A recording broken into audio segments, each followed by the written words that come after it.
Қайырлы күн достар, бүгін сіздерге керемет сәтті шығатын асқаба қосылған мясный пирогтың жасалу жолын көрсетемін. Дәл қазіргі сезонға таптырмас тағам жасап көруге кеңес беремін. Мен балаларыма қатты ұнады.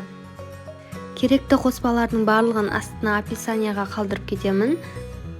Асқабақты видеодағыдай үлкендеу етіп турасаңыздар, етпен бірге езілмей әдемі болып піседі. Картопты үлкендеу қылмай, орташа қалыңдықта тураймыз.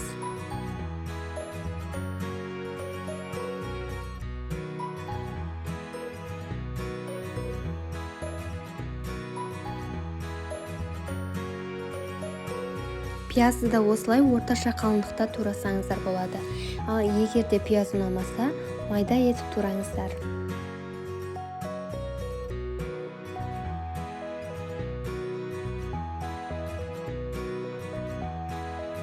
Дәміне қарай тұз бен бұрышын салып, жақсылап араластырамыз. Мен қара бұрыш пен қызыл бұрышты қолдандым. Үйдегі бар дәмдеуіштермен қолдана берсеңіз болады. Енді қамырын илейміз. Ол үшін суға сұйық майын, тұзын, содасын салып, жақсылап жұмсақтау етіп қамыр илейміз.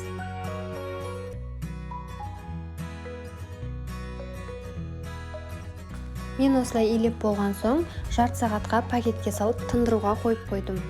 Жарты сағат өткеннен кейін қайта бір бастыратын боламын.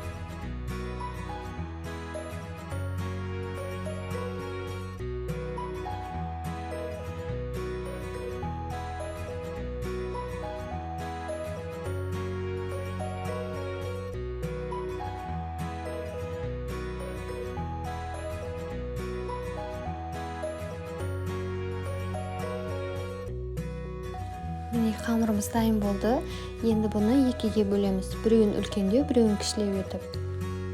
Үлкендеу жағын астына жаямыз, ал кішкентай жағын бетіне жабуға алып қаламыз.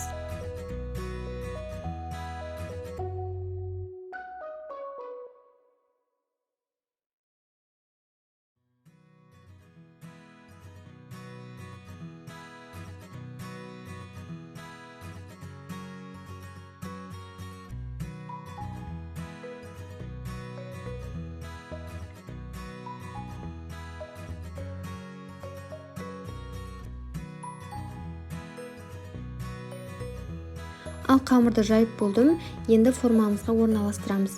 Менде форманың диаметрі 28 см. Егер де сізде форма болмаса, жай пергаменттің үстіне орналастырып жасап шықсаңыз болады. Қазақша контенттің дамуы үшін, видеоны соңына дейін көріп, мені қолдау үшін подписаться батырмасын бассаңыз болады. Видеом пайдалы болса, мені қолдап кетсеңіздер, алдағы уақытта бұдан да пайдалы рецепттермен бөлісіп тұрамын.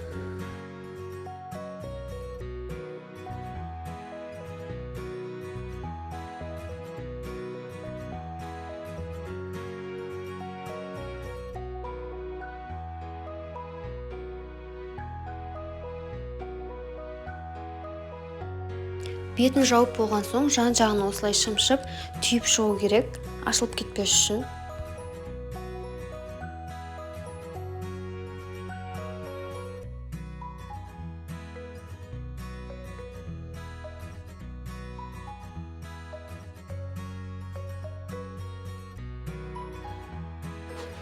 Бетін жауып болған соң, ортасына осылай тесіп қою керек, ауа кіріп, барлығы толықтай пісу үшін.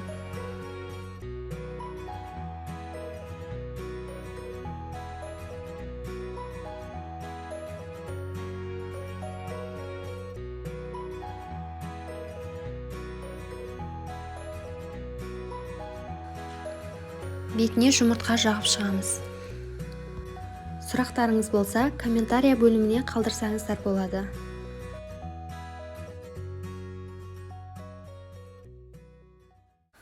Міне біздің мясной пирогымыз пісіп шықты, барлығына ұнады, бір шайда желініп кетті.